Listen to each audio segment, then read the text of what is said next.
Okay, hello. It's so good to see you here. If it's your first event, welcome. If you've been back several times, welcome just the same. We really hope you feel at home here. It's a joy to see you. And we hope that you're really interested in what we're about to speak about tonight. Yeah, hey guys. So we're going to invite Jonty up in a second. Sorry, Jonty. We just want to say this is a Wanda. This is a CU Events Week. There's events all the way through till Friday, so come and check us out later in the week as well. Yeah, Jonty now. Yeah, you can give him a clap if you want. Nice. Let me get on. Great. Good evening. You all right? Good. I'll take that as an overwhelming. Okay, here's a question for you.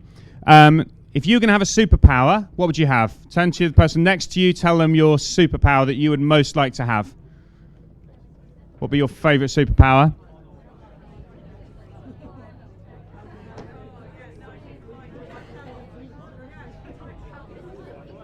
Right, that'll do. Doesn't take that long. Presumably this is something that you've all thought about before. This is a big question of life, right? If I was a superhero, what superpower would I have? I would definitely have flying. Anyone? Yeah, there you go. All the flyers out there. I've always wanted to be able to fly. I think that'd be awesome. But it's interesting that we live in a world that loves heroes. We love superheroes. There's always a new Marvel superhero coming along, smashing all the enemies. We love heroes. We love what is strong. Now, I see this in my boys. I've got 3 boys.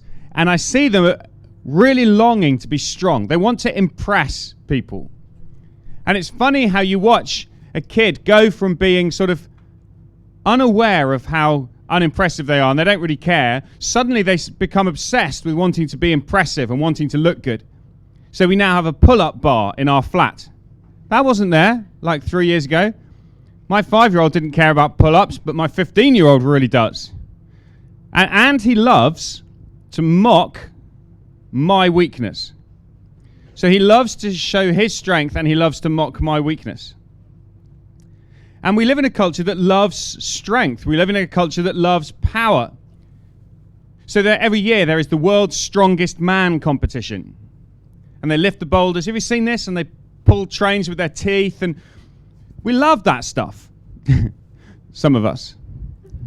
But there isn't the world's weakest man competition. No one cares about that. Although it would be much more entertaining, wouldn't it?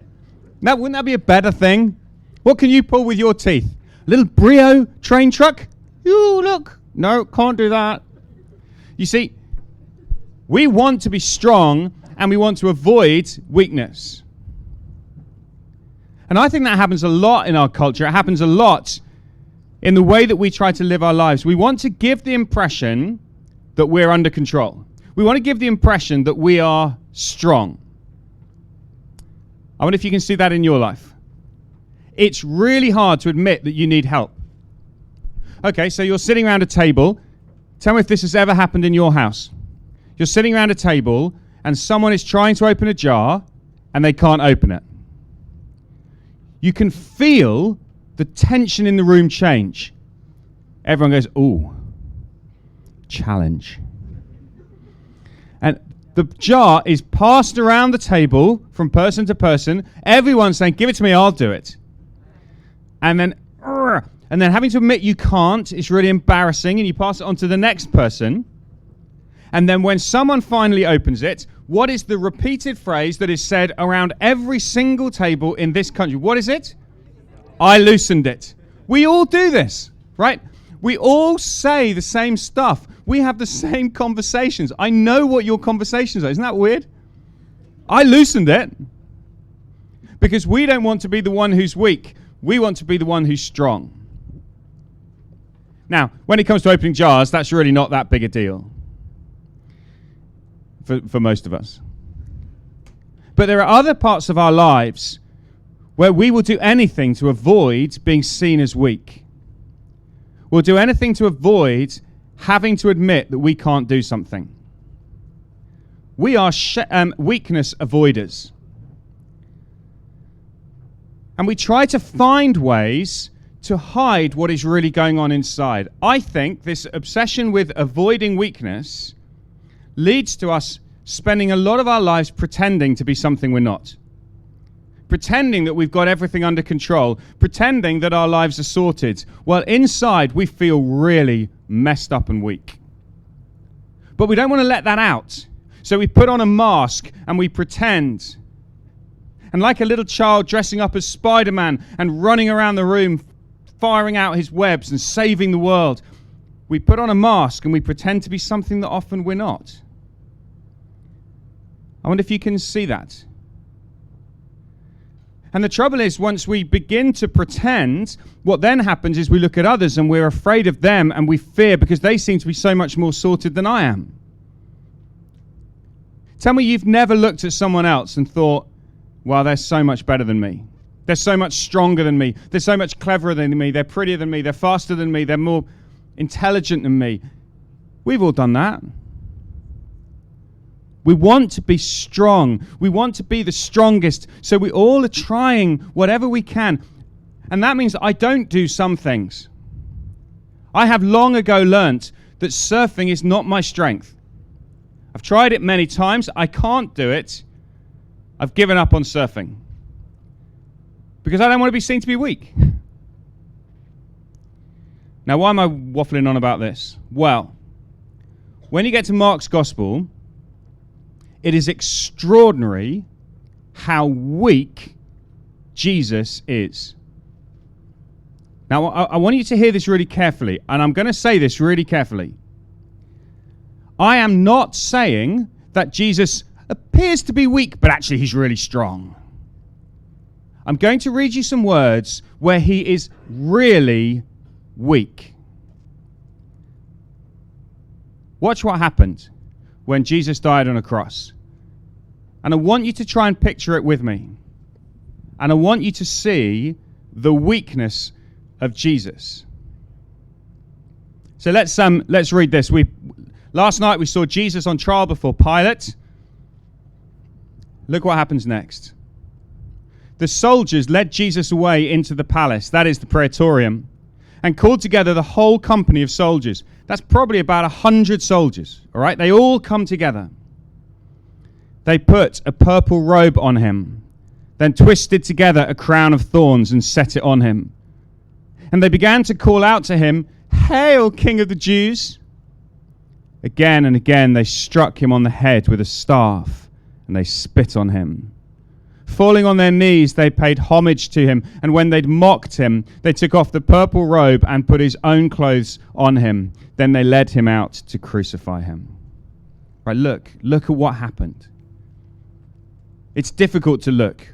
It's difficult to see because it is so brutal. One man in the center of this great crowd of soldiers, all of them out to mock him, to beat him, to spit on him. And do you see how they mock him? Do you see what they call him? They call him the King of the Jews. Hail, King of the Jews. They dress him as a king. They put a crown on his head, but not a crown that you'd want to wear. They weave together a crown of thorns, and they ram it into his head. And they spit him, and they strike him. And then they fall on their knees before him and mock him. Hail, King of the Jews. It is difficult to imagine a more pitiful and difficult scene. It's bad enough watching two men fight who are fighting each other. It's bad enough watching something like UFC where they get in a ring together and fight each other and smash each other in the heads and beat each other up. It is much harder to watch one man stand quietly while a whole company of men beat him. This is what Jesus experienced. He is weak, and he is mocked as weak.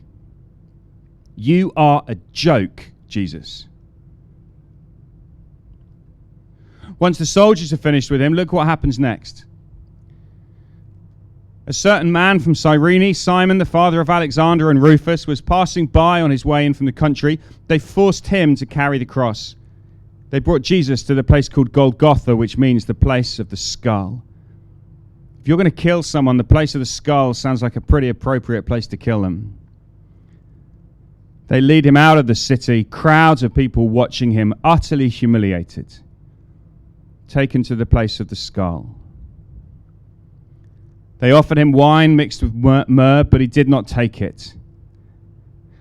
And they crucified him. To be crucified is to be absolutely humiliated. It is the weakest and the most shameful way that humanity has ever devised to kill someone.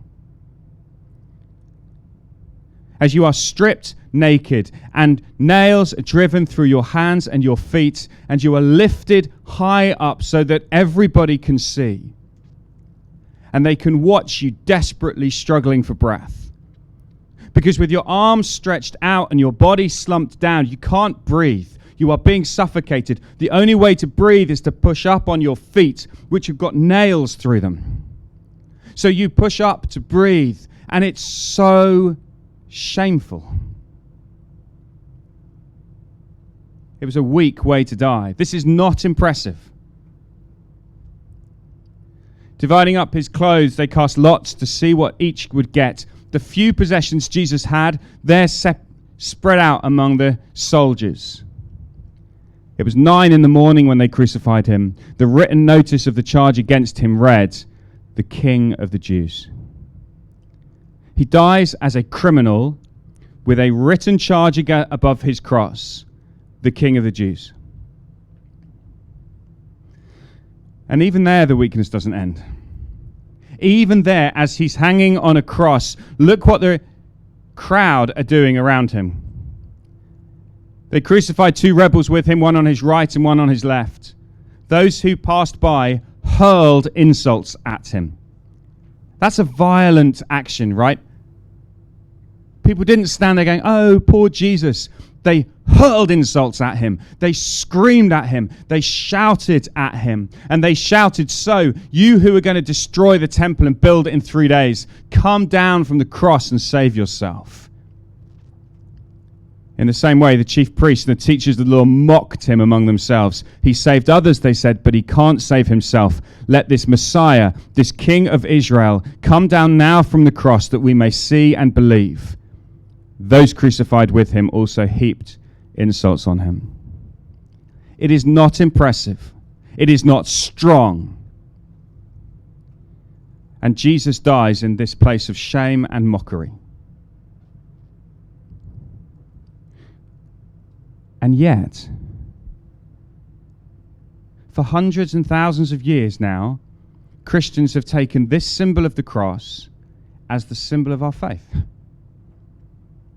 We say this, what happened here, that is the heart of what we believe. Why? Why would it be, how can it be that something so weak becomes something so precious to so many Christians?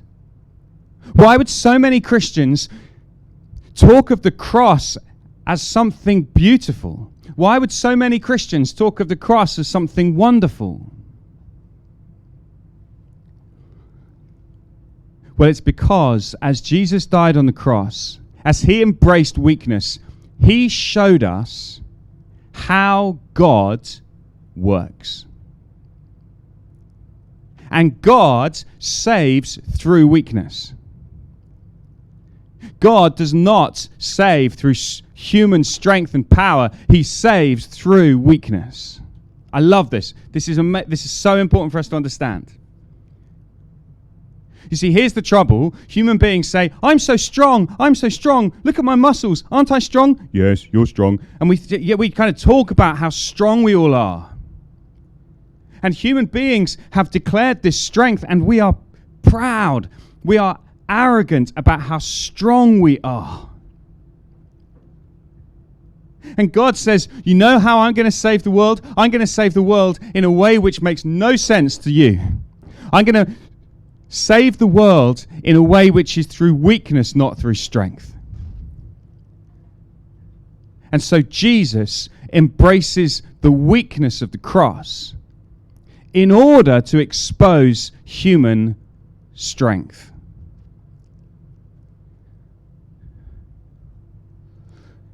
You see, Jesus in this moment is embracing weakness and is choosing to do it. So there's a difference, isn't there? There's a difference between embracing weakness as a choice and being forced into weakness because I'm too weak. I'm not strong enough to fight. Jesus is weak, but he chose to be. That is an extraordinary thing. I want you to understand this. Jesus chose weakness. He rejected strength and chose weakness. He embraced weakness.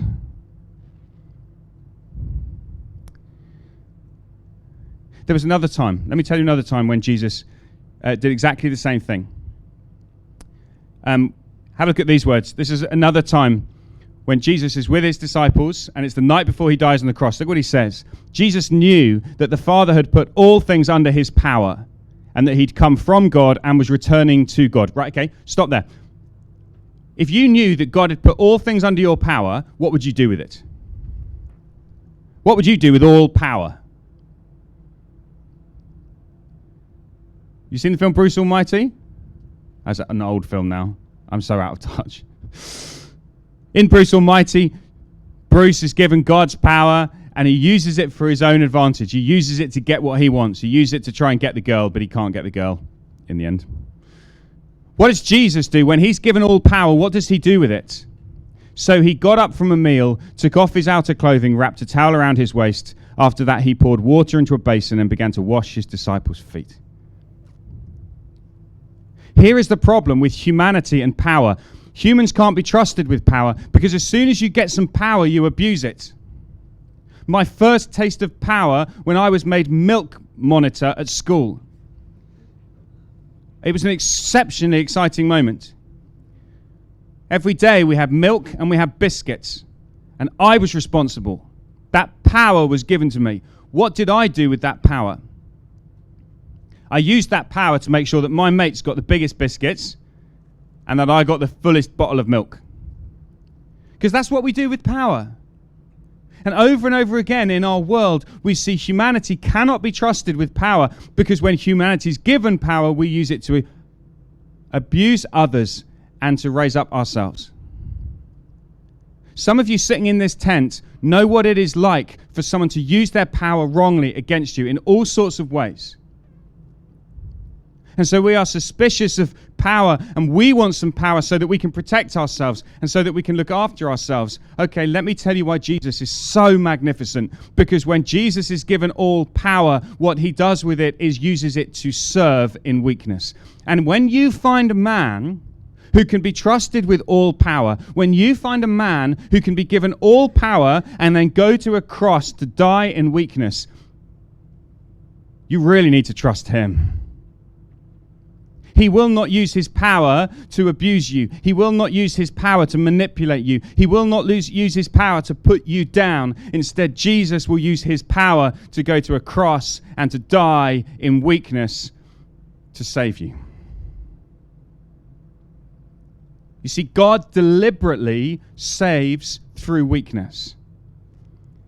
When Jesus went to a cross to die, do you remember what they said to him? Listen to what they cried out to him.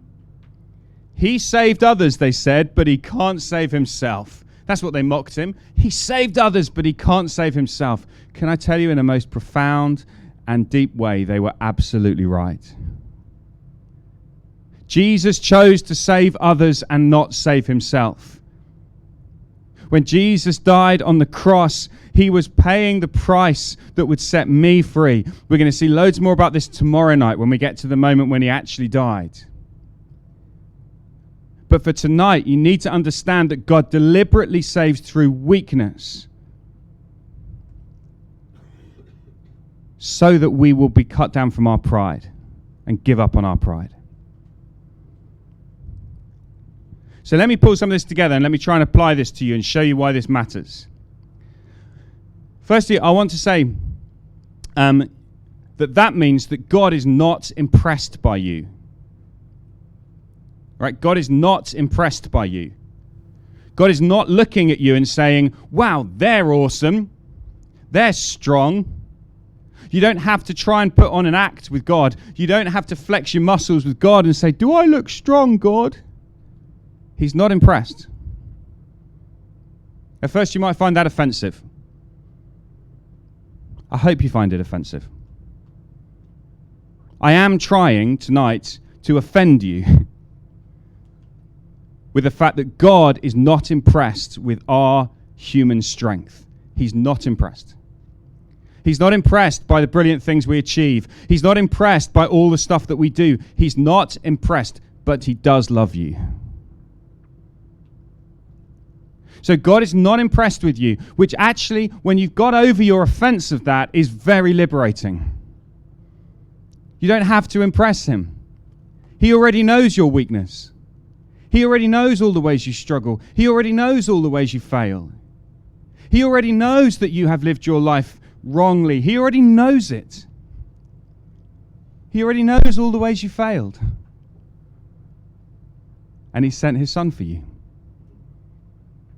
That's beautiful. So once you've got over the offense, perhaps you can then see the beauty of a God who does not love us because we are lovely. He loves us because he chooses to love us.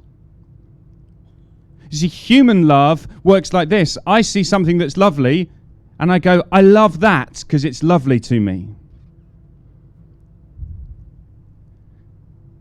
God's love doesn't work like that. God's love does not love us because we're so impressive. God's love is despite our failure. So God is not impressed with us. And secondly, God is not trying to impress us. God is not sitting in heaven saying, oh, let me show you some stuff so that you can believe in me. Let me show you how strong I am. Let me show you how impressive I am. Oh, do you want me to do something else? I'll do this. I'll do this. Instead, God deliberately acts in a way that undermines that. He acts in weakness. He sends his son in weakness to a cross. And in the Bible, that's described as being like a stumbling block. People keep tripping up over Jesus. Because we live in this world that wants to be strong. I want to be strong, and I want to be impressed, and I'm impressed with this and that, and I mock whatever is weak. And God says, I'm going to subvert that. I'm going to turn that upside down, and I'm going to save through weakness. And there is something so beautiful in the fact that God doesn't want to impress you. He wants to love you and to save you. It's very difficult to love someone that you want to impress, isn't it? Right? If I need you to love me, I can't really love you because I won't say truth to you because you might not like me anymore. But God doesn't want to impress us. He wants to love us. And so he sends his son in weakness to die on a cross. That means if we live our lives obsessed with human strength and human power, making a name for ourselves and wanting to be the best, if that's the way we live our lives, we will only ever mock him because it's so weak. You'll never get it.